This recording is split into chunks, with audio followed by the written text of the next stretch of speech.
Most people spend their entire life begging and do not know it. They beg for attention. They beg for approval. They beg for love from people who were never going to give it in the form they wanted. They beg for a seat at tables that were built without them in mind. They beg for the return of relationships that had already ended long before they were willing to admit it. And because they never say the word beg, they never realize they have been doing it. They call it patience. They call it hope. They call it loyalty.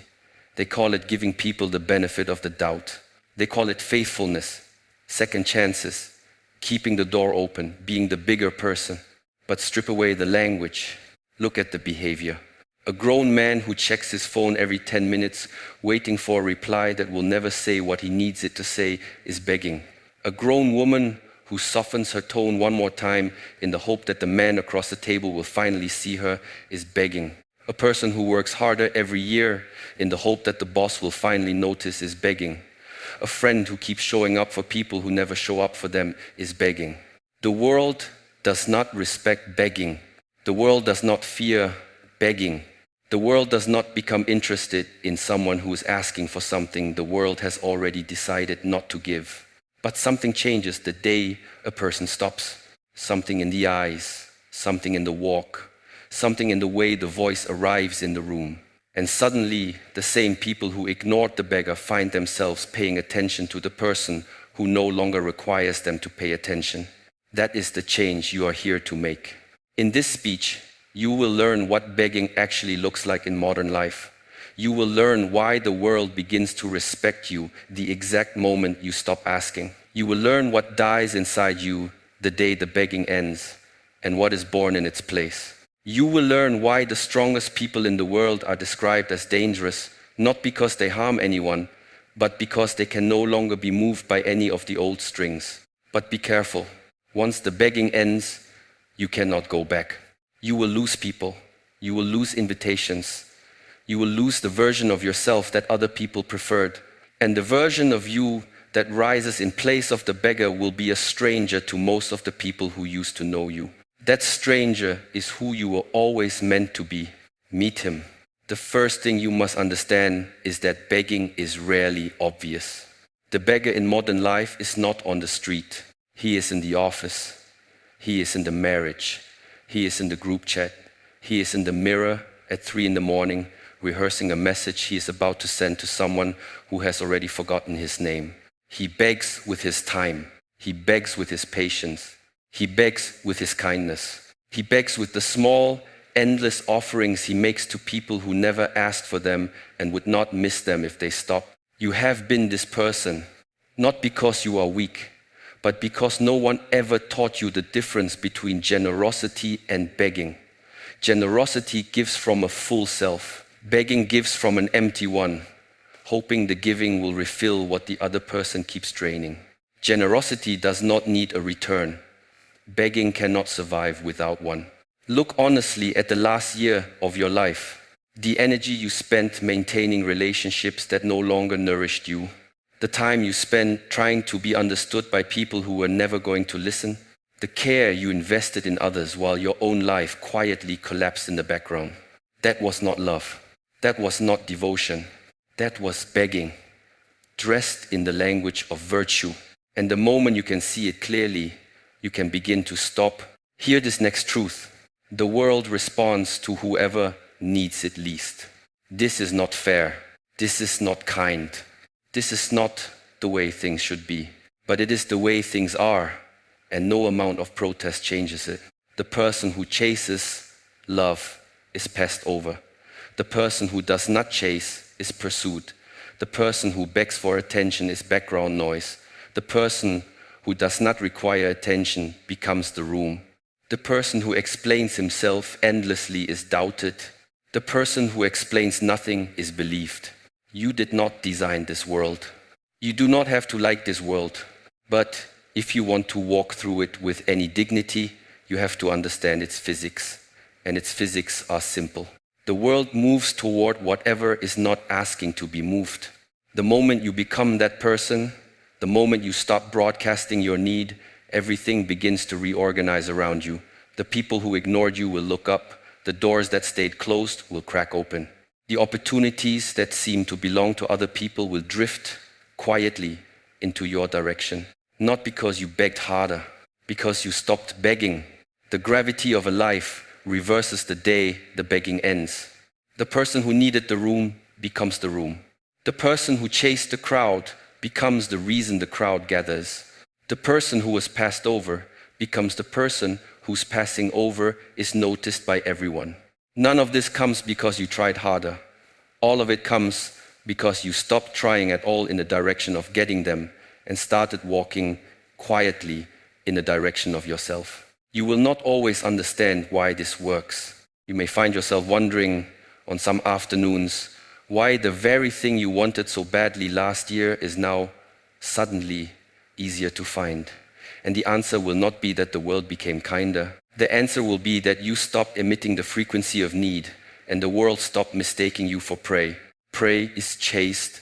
The non-prey is pursued in a different way, or ignored, or respected, but never fed on. Choose which one you want to be. Now understand what dies inside you when the begging ends. The first thing that dies is the hope. Not all hope. The healthy kind survives. But the desperate kind, the kind that keeps checking the door, the kind that keeps reading the same message 100 times, looking for a signal that was never in it, that hope dies. And when it dies, there is grief. Do not run from the grief. The grief is honest. The grief is the truth of how long you have been waiting for something that was not coming. The grief is the accumulated weight of every quiet compromise you made to keep people who did not want to be kept. You will grieve the version of them you invented. You will grieve the future you built in your head that they never agreed to build with you.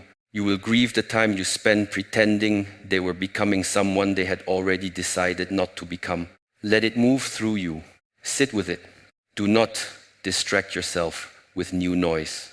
Do not replace the beggar with a new performance of strength that is only the beggar in different clothes. Because on the other side of that grief is a version of you who has stopped negotiating with reality, and that version of you is the one who becomes dangerous. The second thing that dies is the audience in your head. Most of your begging was not really addressed to the person in front of you. It was addressed to a jury that never existed. An imaginary court of relatives, ex-partners, old friends, teachers, strangers you barely remember, all seated in the theater of your mind, watching how you handle your life, ready to judge whether you were finally enough. Every time you begged, you were trying to win their approval. Every time you performed patience, kindness, hope, you were auditioning for their acceptance. The day the begging ends, the theater goes dark. The jury goes home, the court adjourns, and you are left in a strange, thick silence where, for the first time in your life, the only person watching you is you. This is terrifying at first. Then it becomes freedom. Because a man who no longer performs for an imaginary audience has nothing left to prove to anyone, and a man with nothing to prove is a man the world cannot corrupt. Now understand what dangerous actually means. The world uses this word carelessly. When the world calls a man dangerous, it usually does not mean he is violent. It means he can no longer be predicted. It means the old buttons no longer work. It means the strings that used to move him have been cut, and the people who used to pull those strings are now standing in front of a man they cannot control. That is the danger. Not that you will hurt anyone, that you will no longer respond to the small manipulations that once shaped your entire life. The man who begged could be managed. The man who has stopped begging cannot. The man who begged could be delayed with promises. The man who has stopped begging keeps his own time. The man who begged could be pacified with crumbs. The man who has stopped begging refuses the crumbs and eats his own bread, cooked in his own kitchen, on his own schedule. This is dangerous only to those who benefited from your begging. To the world that lives on the honest labor of the unowned man, it is only a return to your own sovereignty. Hear this carefully. You will know that the begging has ended when you stop feeling relief at their small returns. Right now, when a person who has ignored you finally sends a message, something inside you lifts. When someone who has been distant finally offers a small warmth, your body relaxes. When the boss finally acknowledges the work, you feel briefly whole. When the parent finally softens, you feel briefly loved. These small returns are how the begging is fed. They are not enough to fill you. They are just enough to keep you at the door. The day the begging ends is the day the small returns lose their power over you. Someone who ignored you for weeks sends a casual message. You notice it. You feel nothing lift. You reply or you do not, from a place inside you that is no longer waiting. Someone who withheld their warmth offers a fragment of it. You notice it. You feel no rush of gratitude. You accept it if it is real, or you decline it if it is a probe. This is the shift. Your interior has stopped rewarding the drip feed, and the drip feed cannot survive without your reward. So the people who used to control you with small crumbs discover over weeks and months that their crumbs have lost their currency, and they either offer something real or they disappear. Both outcomes are good. The real ones can finally reach you. The false ones finally leave. Now the deeper layer. The day you stop begging is not a decision you make with your mouth. It is a decision that arrives quietly in the body, on a day that looks like every other day, when something inside you has finally had enough of the waiting. You do not announce it. You do not post about it. You do not send a final message declaring your independence, because the beggar was the one who needed to declare things, and you are no longer him. You simply stop. You stop sending the message that begins with "just wanted to see how you were doing." You stop initiating the conversation that no one else is willing to initiate. You stop apologizing for reactions that were reasonable. You stop softening your voice for people who used your softness against you. You stop returning to explain yourself one more time in the hope that this time the explanation will land. None of this is dramatic. None of it is visible. The transformation is entirely interior for weeks. The world does not know yet. The world is still operating on old assumptions about who you are. And then, one day, the world notices all at once that you have become someone it does not fully recognize, and the reorganization begins. Understand this. The world will try to pull you back. The moment you stop begging, the universe will send you a test. Someone will reach out right at the edge of your discipline. An opportunity will appear that requires you to soften just this once. A memory will surface at a vulnerable hour of a person you loved, and the mind will construct a story about how they must be different now. Do not answer the test with the old self. Do not send the old message. Do not accept the old crumb dressed in new packaging. The test is not to be won by force. It is to be won by stillness. The moment you feel the old pull, sit with it, feel it, watch it try to move you, and notice, without pride, that you can watch it now instead of being swept away by it. Each test you pass makes the next test smaller. Each hunger you refuse to answer weakens the hunger. Each old pattern you notice without obeying loosens the pattern's grip on your future. And this is the strange, quiet law of the ending. The tests never disappear entirely. They only lose their power. The old faces will still return. The old opportunities will still arrive at the wrong hour.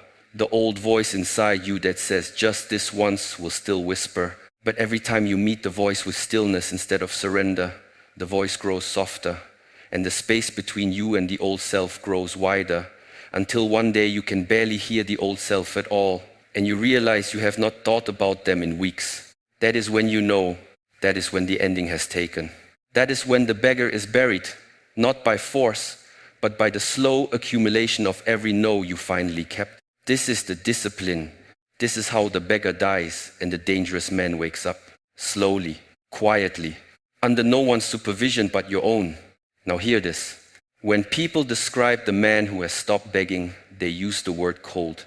They do not understand what they are describing. He is not cold. He is unowned. He is not distant. He is undivided. He is not cruel.